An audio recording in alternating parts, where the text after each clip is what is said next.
Kalau kita ditaruh Tuhan di tempat di mana kita minoritas, semua di sekeliling kita itu kompromi, tapi kita dituntut Tuhan hidup bersih, jangan mengeluh. Itu berarti Tuhan cinta padamu dan Tuhan mempercayaimu.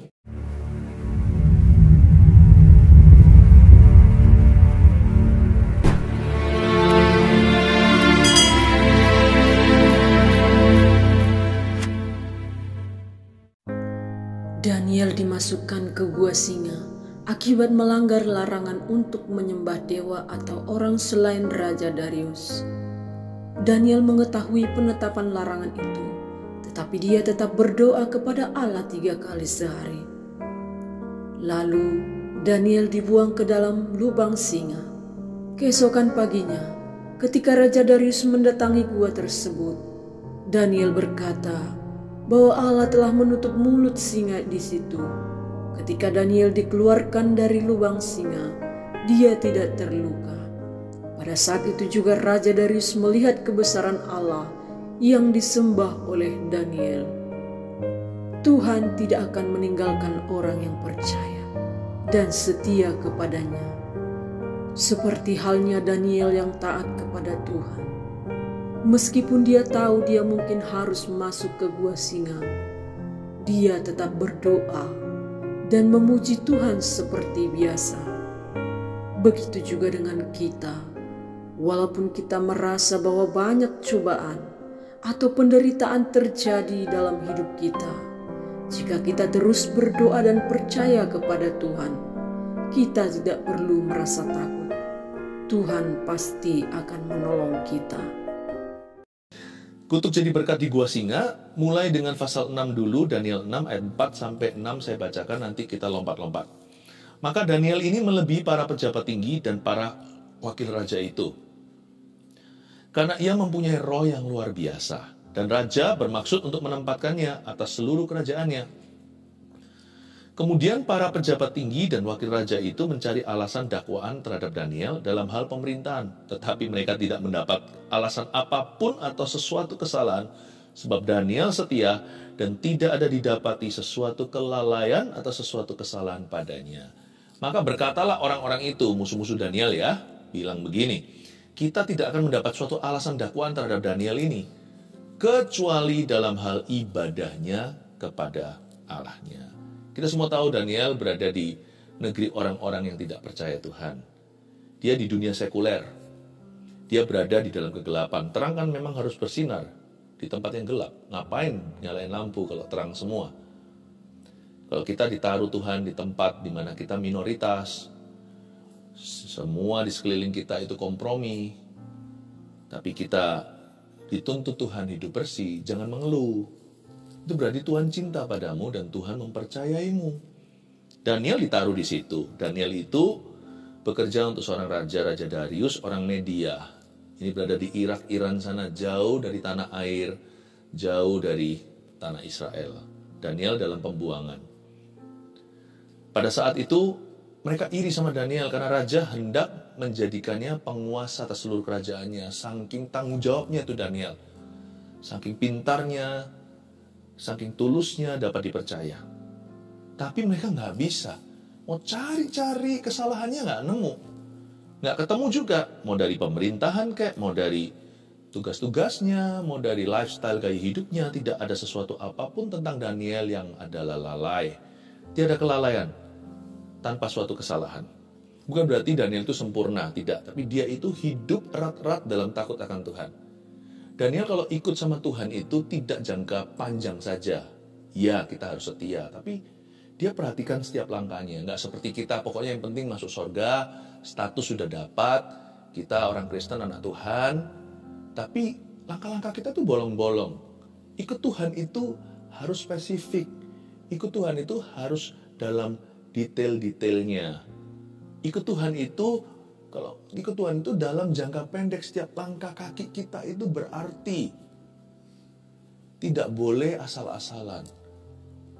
Sekalipun demikian Daniel tidak sempurna, tapi mereka tidak mendapati suatu kriminalitas. Tidak ada sesuatu apapun yang bisa dijadikan sangkaan. Sehingga Daniel tidak mungkin jadi terdakwa atau tersangka. Ya kalau kurang-kurangnya sana-sini pasti ada. Tapi Daniel tidak pernah sampai kelewatan. Dia nggak pernah sampai lepas kendali. Saya ingin untuk Anda mengerti dulu ya, kenapa nanti saya kasih bocoran singa-singa itu tidak lepas kendali makan Daniel. Karena kalau Anda bisa pegang kendali, situasi di luar tidak bisa lepas kendali. Apa yang di luar itu bergantung di dalam.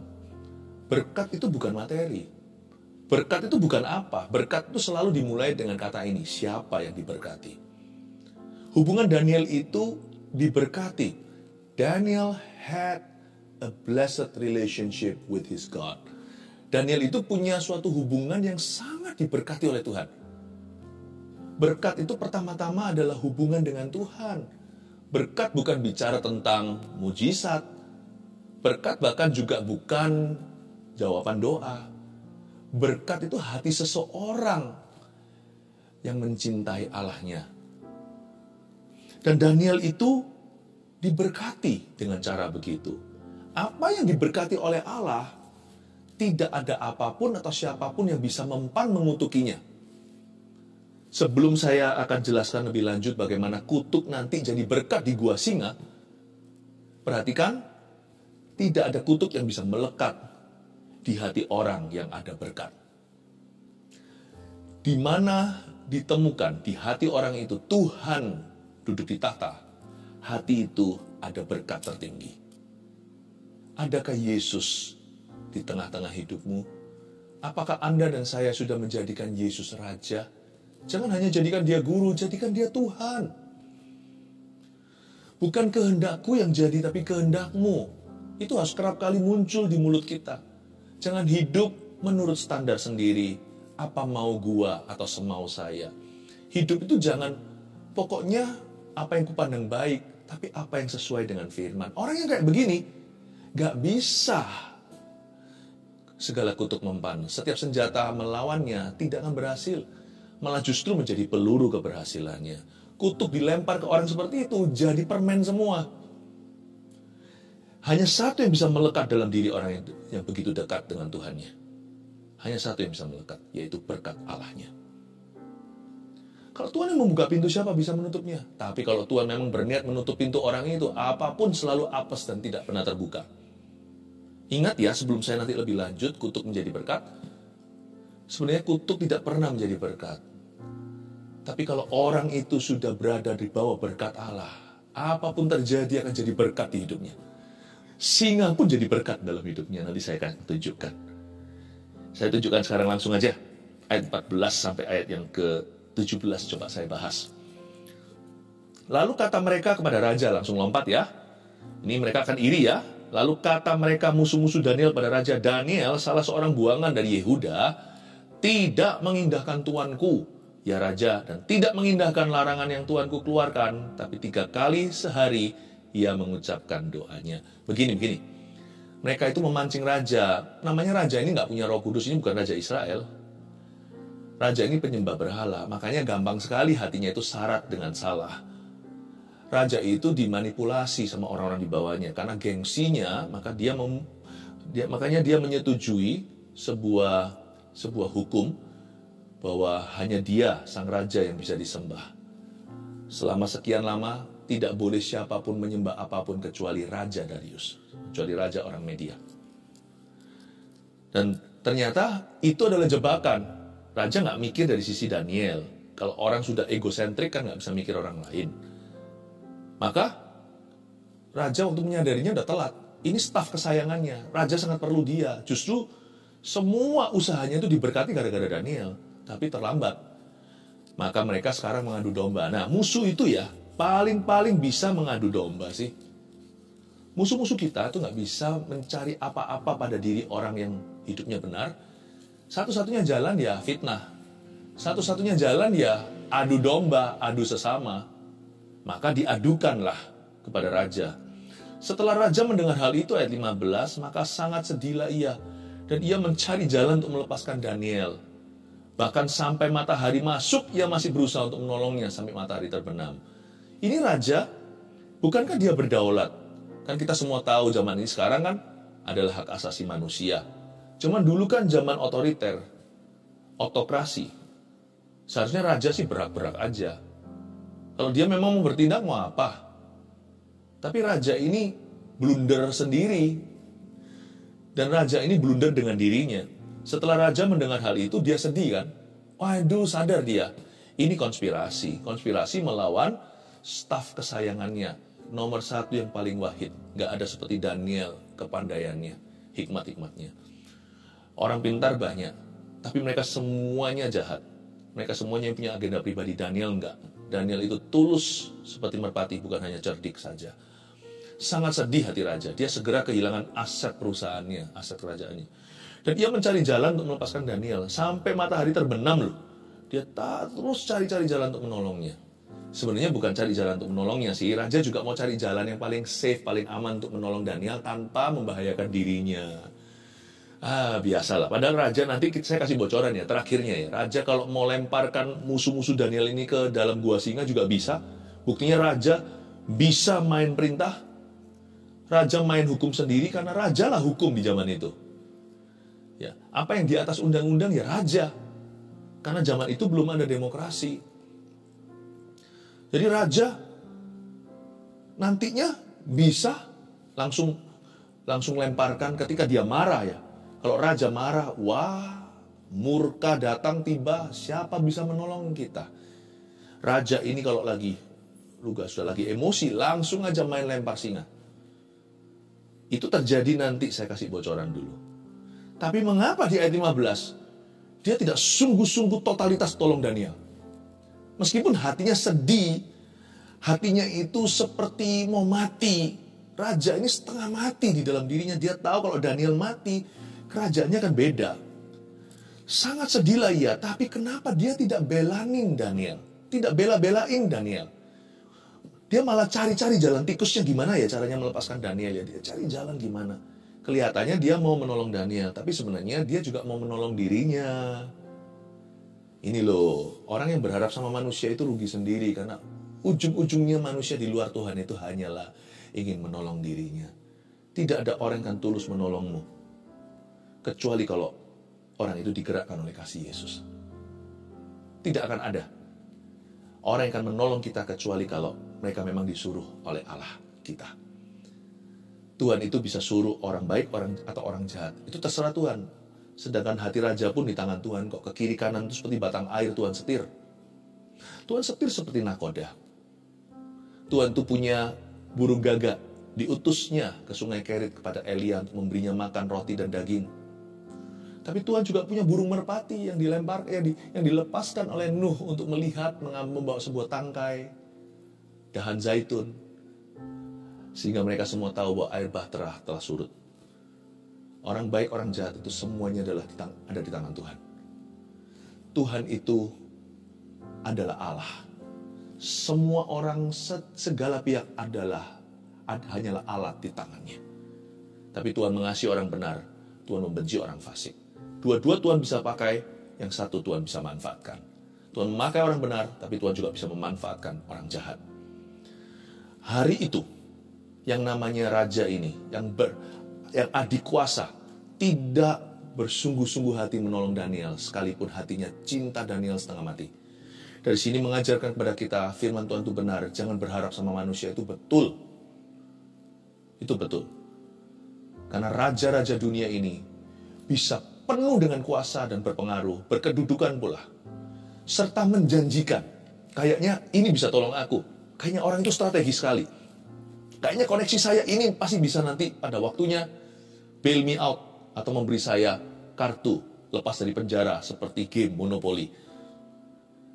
Tapi tahukah Anda, ujung-ujungnya manusia selalu mengecewakan. Karena itu jangan berharap sama manusia. Karena semua orang, termasuk raja yang begitu, raja yang merupakan decision maker yang bisa menentukan hidup mati seseorang. Dan bisa menentukan nyawa subjek-subjeknya, yaitu semua rakyatnya termasuk pejabat.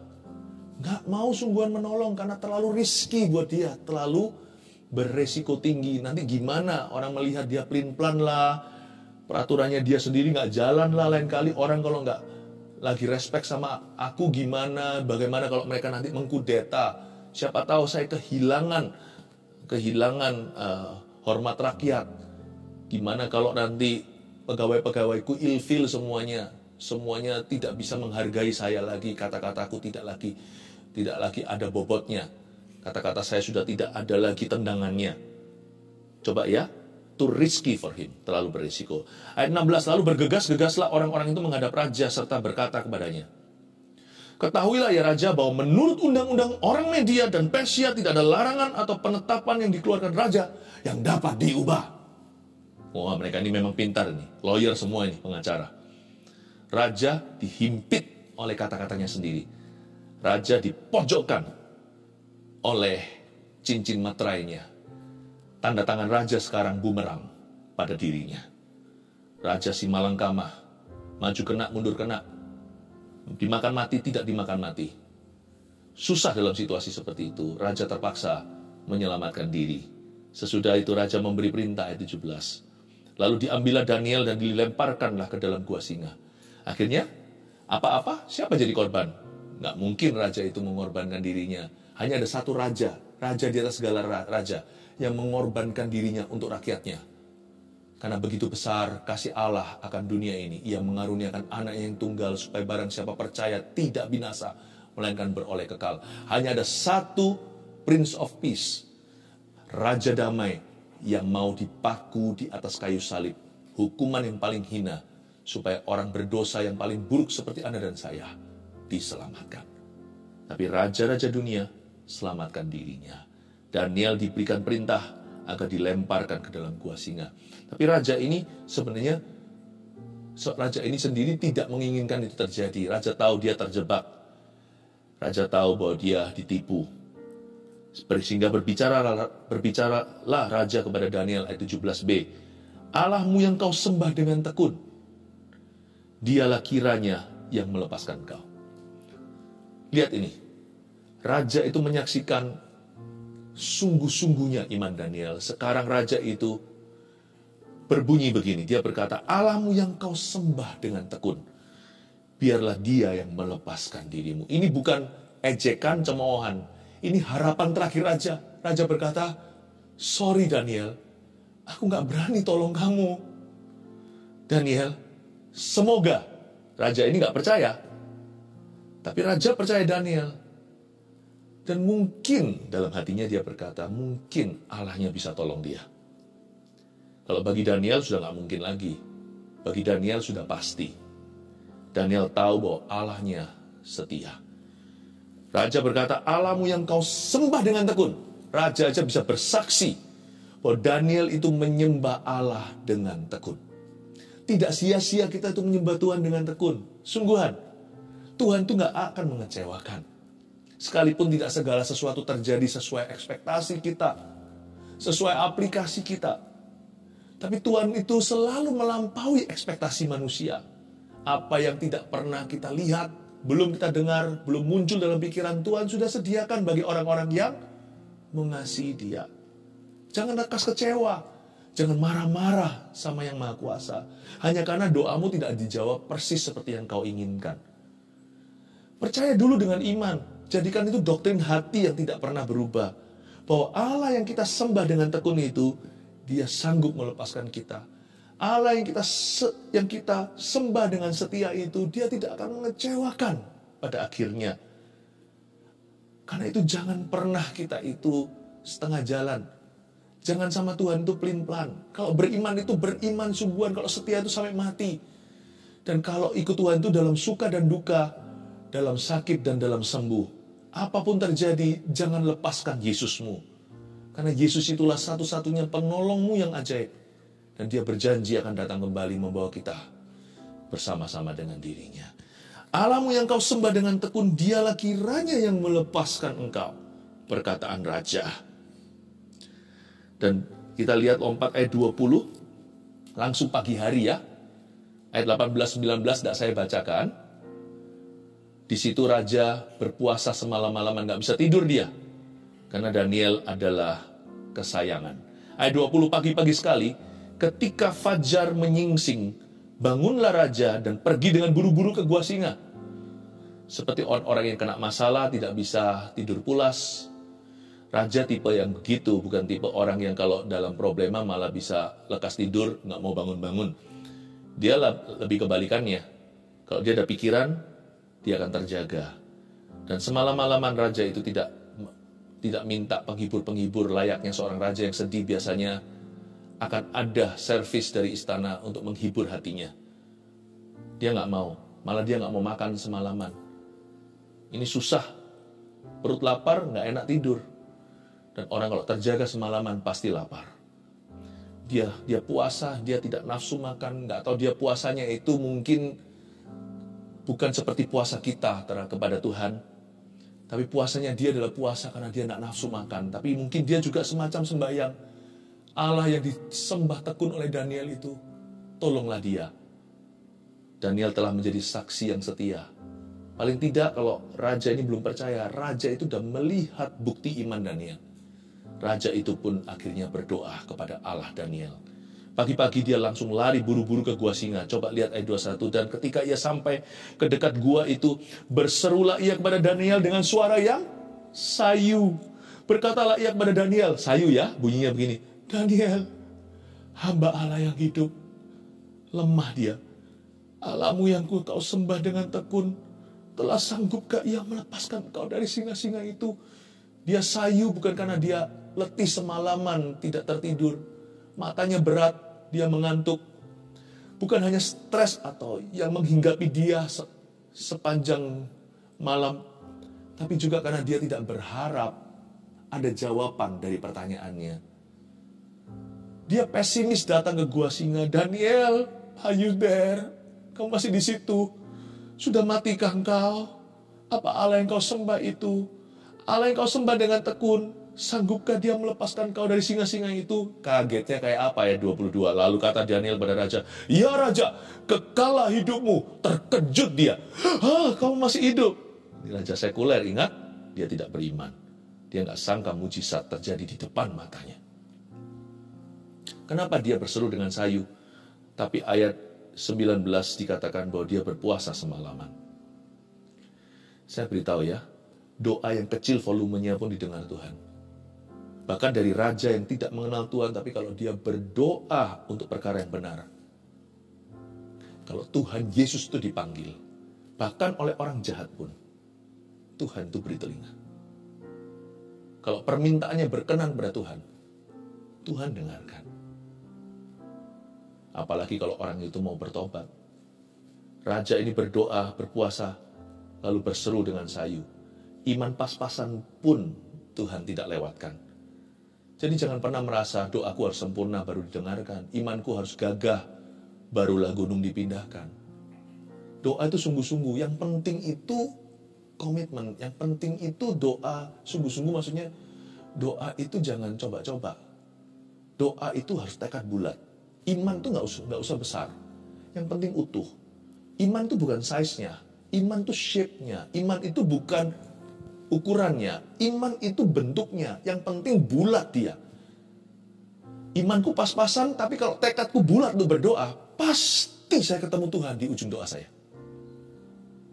Allahku, lalu kata Daniel pada raja, ya raja, kekalah hidupmu. Allahku telah mengutus malaikatnya untuk mengatupkan mulut singa-singa itu. Sehingga mereka tidak mengapa-apakan aku, karena ternyata aku tidak bersalah di hadapannya. Tetapi juga terhadap Tuanku ya Raja, aku tidak melakukan kejahatan. Ajaib ya, ayat 23 mengkonfirmasi apa yang saya katakan pertama. Kalau orang itu diberkati, kutuk tidak mempan. Singa pun tidak jadikan dia makanan. Singa berkata, ini bukan makananku. Orang yang dikenal Tuhan bukan makanan singa. Dia bisa berada di gua singa, dia tidak akan jadi makanan singa. Berkat itu bukan apa, berkat itu siapa. When God calls you blessed, kalau Tuhan memanggilmu sebagai orang yang diberkati, tak ada kutuk yang bisa bertahan melawanmu cukup lama. Tuhan mengutus malaikatnya mengatupkan mulut singa itu. Tiba-tiba singa-singa itu berkelakuan seperti domba. Saya bisa bayangkan mengatupkan mulut bukan berarti singa itu tidak membuka mulutnya. Maksudnya singa itu paling maksimal hanya menjilatnya untuk membasahi mungkin kakinya, tapi tidak sama sekali mencicipi dagingnya. Singa itu tidak berani makan dia atau melukai Daniel sama sekali. Singa itu mengatupkan mulutnya, tiba-tiba singa itu berkelakuan seperti domba. Mungkin semalam itu singa itu berbaring seperti kalau mereka main singa dengan singa kalau lagi main gitu ya. Kalau kita lihat di dokumentasi Afrika, mereka balik badannya, mungkin mereka minta dilus-lus perutnya, mungkin begitu kelakuannya seperti domba tuh singa. Aneh ya, kalau Tuhan beserta, singa berkelakuan domba. Kalau Tuhan menentang kita, apa yang kau kira jinak akan jadi buas di sekelilingmu. Domba akan memakanmu. Lalu sangat bersukacitalah raja dan ia memberi perintah supaya Daniel ditarik dari dalam gua itu. Maka ditariklah Daniel dari dalam gua itu. Berarti bisa dong. Dan tidak terdapat luka apa-apa padanya. Kenapa tidak ada luka? Karena ia percaya kepada Allahnya. Raja memberi perintah lalu diambillah orang-orang yang telah menuduh Daniel. Dan mereka dilemparkan ke dalam gua singa. Sekali lagi, berarti raja bisa kalau dia mau. Baik mereka maupun anak-anak dan istri-istri mereka. Belum lagi mereka sampai ke dasar gua itu. Singa-singa tadi yang sama sekali tidak bernafsu makan Daniel, sekarang menjadi berang terhadap musuh-musuh Daniel. Ternyata singa ini gak makan Daniel bukan karena mereka gak lapar. Karena mereka tidak melihat Daniel sebagai makanan. Mereka melihat Daniel sebagai raja. Mereka melihat Daniel sebagai leader of the pack. Singa itu bukannya raja rimba. Dia gak berani. Karena di hadapan anak raja sesungguhnya. Mereka tahu diri. Tapi singa itu ternyata lapar sekali. Buktinya waktu dikasih daging lain masuk ke sana. Langsung disantap sama mereka. Belum lagi mereka sampai ke dasar gua itu, singa itu telah menerkam mereka. Bahkan meremukkan tulang-tulang mereka. Saya kasih rangkuman 3 poin ini. Bagaimana kutuk bisa jadi berkat di gua singa. Dan apa yang harus kita lakukan agar segala kutuk di gua singa kita menjadi berkat. 1, berharaplah kepada Tuhan, jangan pada manusia. Ingat kata-kata saya tadi, kings may be powerful and may be promising. Raja-raja di dunia mungkin menjanjikan, bisa memberimu harapan, tetapi jangan berharap sama orang. Mereka hanyalah alat di tangan Tuhan. Berharap itu harus sama Tuhan yang memakai manusia. Bahkan Tuhan yang bisa memanfaatkan orang jahat. Karena manusia biasanya tidak akan membantu kita kalau bukan karena Tuhan yang menggerakkannya. Kenapa nggak langsung pada Tuhan sang penggerak? Berharaplah pada Tuhan. Hargailah sesama. Lihat nanti, hidupmu tidak akan berakhir di gua singa menjadi makanan binatang buas. 2, berdoalah sungguh-sungguh sebab kuasa doa itu nyata. Siapa bilang Daniel berdoa di gua singa? Daniel itu sudah punya kehidupan doa yang solid, yang mantap. Pada waktu dia dimasukkan ke singa, tinggal continue, tinggal dilanjutkan episode berikutnya ketika dia berseru, mempan doanya itu sampai ke pintu gerbang sorga. Kebanyakan orang tidak begitu, alias last minute-an. Nanti kalau butuh Tuhan, baru kita berseru-seru. Jangan begitu. Miliki kehidupan doa. Rutin setiap hari, saat teduh bersama, ke gereja. Berdoa itu harus sungguh-sungguh, bukan hanya doanya sungguh-sungguh. Harus dipupuk itu yang namanya kehidupan doa. Ada rutinitas yang mendatangkan berkat. Salah satu rutinitas itu adalah hidup doa. Berdoa dengan sungguh-sungguh sebab kuasa doa itu nyata. Dan ketika suatu hari kita membutuhkan doa itu paling-paling memerlukannya, ketika kita membuka mulut kita sudah terbiasa berdoa. Daniel sudah biasa berdoa, lalu dia berdoa di gua singa. Tidak heran efeknya luar biasa. Belum lagi raja. Dia pun berdoa dengan suara sayu semalam-malaman berpuasa. Orang yang tidak tahu doa pun akhirnya belajar berdoa karena Daniel. Nomor 3, jika Tuhan bekerja, orang jahat pun jadi baik terhadap kita. Anda lihat semuanya ini, tidak semua orang jahatnya bertobat. Ada orang jahatnya yang berakhir jadi cabik-cabikan singa. Kita lihat di ayat terakhir yang kita baca. Tapi lihat ya, raja ini adalah raja yang tidak takut akan Tuhan pun jadi baik. Akhirnya betul-betul membela kasus Daniel. Tapi coba lihat singanya. Meskipun ini hewan, tapi di hidup kita ada singa-singa yang adalah manusia. Tahu nggak kalau Tuhan bekerja, orang jahat bisa jadi baik terhadap kita? nggak ada yang mustahil. Tuhan yang empunya burung merpati, Tuhan juga yang empunya burung gagak. Singa pun jadi domba jikalau Allah di pihak kita. Musuh kita pun didamaikan dengan kita jikalau jalan seseorang berkenan. Tapi kalau Tuhan menentang kita, kerikil pun membuat roboh tuh si raksasa. Kerikil kali, batu-batu sungai yang kecil-kecil itu dimasukin dalam pouchnya Daud, dimasukin dalam kotak kecil atau tas kecilnya, di sini tas pinggang aja bisa. Tiba-tiba kerikil jadi nuclear head, jadi kepala nuklir. Nuklir jadi kerikil. Tuhan itu bisa membalikkan tangan, membolak-balikan seperti itu. Karena itu jangan dolak-dalik dengan Tuhan. Kalau sama Tuhan itu yang lurus, supaya Tuhan bekerja dolak-dalik melawan musuhmu. Luar biasanya singa jadi domba, tapi domba bisa menjadi serigala melawan kita jikalau Allah tidak berkenan. Karena itu saya dorong Anda untuk betul-betul berharap hanya kepada Tuhan. Apapun masalahmu, apapun kondisimu, perhatikan 3 poin ini, jadikan ini menjadi rema hari ini dalam kehidupanmu. Alami mujizat Tuhan, tangan Tuhan sedang bekerja. Jangan takut apa-apa. Saudara yang terkasih dalam nama Tuhan Yesus Kristus, terima kasih telah mendengarkan kebenaran firman Tuhan yang dibawakan oleh hamba-Nya yang berjudul Kutuk Jadi Berkat di Gua Singa. Dari kebenaran firman Tuhan tersebut, ada 3 hal yang harus kita perhatikan. Yang pertama, berharaplah kepada Tuhan, jangan kepada manusia. Yang kedua, berdoalah sungguh-sungguh, sebab kuasa doa itu nyata. Dan yang ketiga, jika Tuhan sudah bekerja, orang yang jahat sekalipun bisa menjadi baik bagi kita. Terpujilah nama Tuhan kita dari selama-lamanya sampai selama-lamanya. Saudara yang terkasih, terima kasih telah mendengarkan firman Tuhan hari ini. Jangan lupa untuk dukung terus channel ini dengan cara subscribe, like, share, dan juga komen, agar saudara kita yang lain juga boleh terberkati. Tuhan Yesus memberkati kita.